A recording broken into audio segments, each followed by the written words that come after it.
Third episode begins as Wendy is running through the wreckage of the Maginot in a desperate search for her brother Joe. Meanwhile, Kirsch and some of the kids are examining the alien specimens. Boy Cavalier radios in, deciding that the rescue mission is over. Now it's time to secure the specimens and bring them back to be studied. There are 5 species on board that could be worth trillions, even though Dames Sylvia and Arthur want to focus on developing the new synths implanted with human consciousness. Wendy ends up in a damaged area of the ship with semi-truck containers.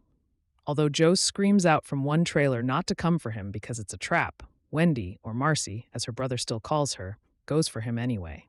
Untying him from his gooey alien restraints, the xenomorph slowly creeps in. As Wendy and Joe walk towards the creature, ready to fight for their lives, it slinks away. Just where is it going? The siblings won't follow, but then they hear something stomping around on top of the trailer. Armed only with the blade from a paper cutter, Wendy shoves it upward, impaling the alien through the roof, which sends down its acid blood. When the trailer is violently tossed over, Wendy is thrown out, leaving Joe to now become the searching hero. Shockingly, before he can find her, the xenomorph's tail impales him through the back and throws him to the ground.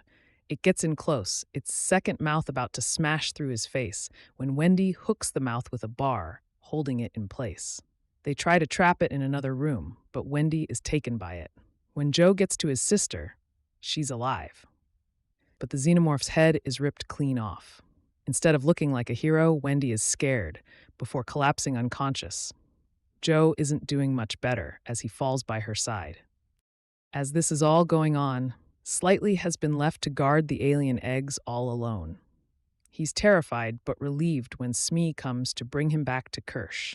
They excitedly talk about their adventures like the 2 kids they really are, but their fun is interrupted by Morrow, who has a gun pointed at them.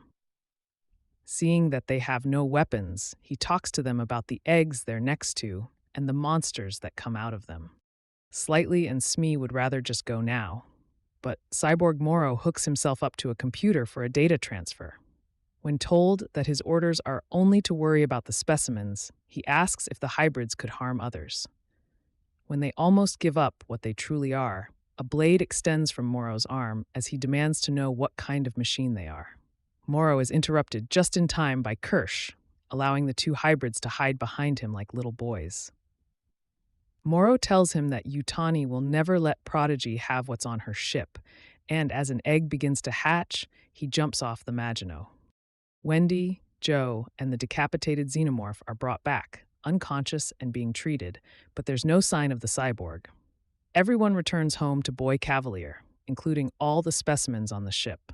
He's really excited about the egg and the monster with acid blood inside. He gets way too close, and even though a look of anger crosses Kirsch's face, he pushes his boss back and makes him leave the room. After a warning about the alien needing a human host, Cavalier bans everyone who isn't synthetic from the lab and puts Kirsch in charge.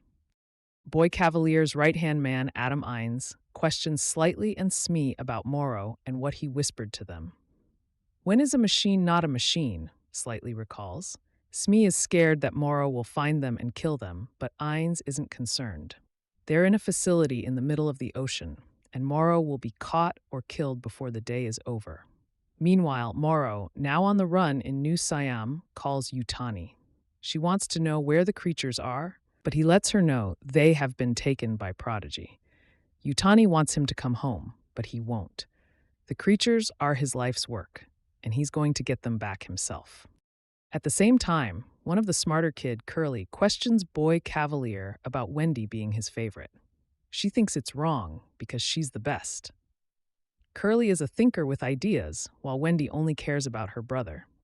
Cavalier tells her that all geniuses are children because they have access to a vast imagination, just like kids do, and just like Curly does, which makes her smile. Cavalier, who is searching for someone to challenge him, tells her that she's now in the race to be his favorite. Slightly is alone in his room watching TV when Morrow taps into his mind. He's figured out who he and the other Lost Boys are.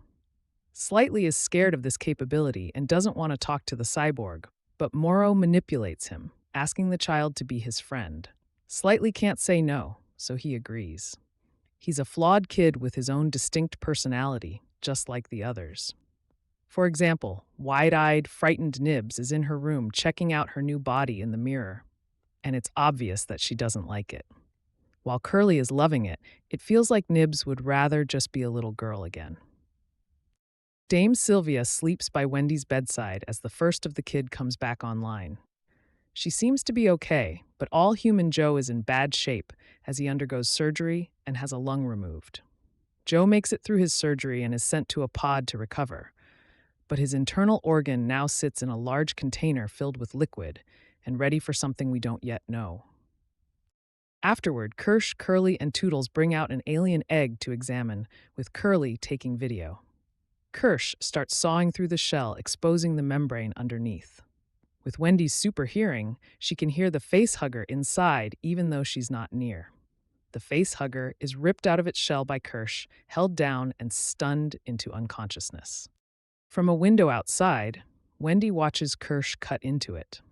The sound of the eggs is too much to bear, but she enters the lab anyway, getting nearer before she collapses as we watch a tadpole-sized xenomorph being pulled out of the facehugger's insides.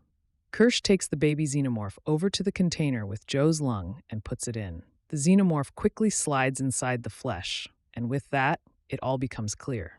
Boy Cavalier is trying to create a monster. This won't end well,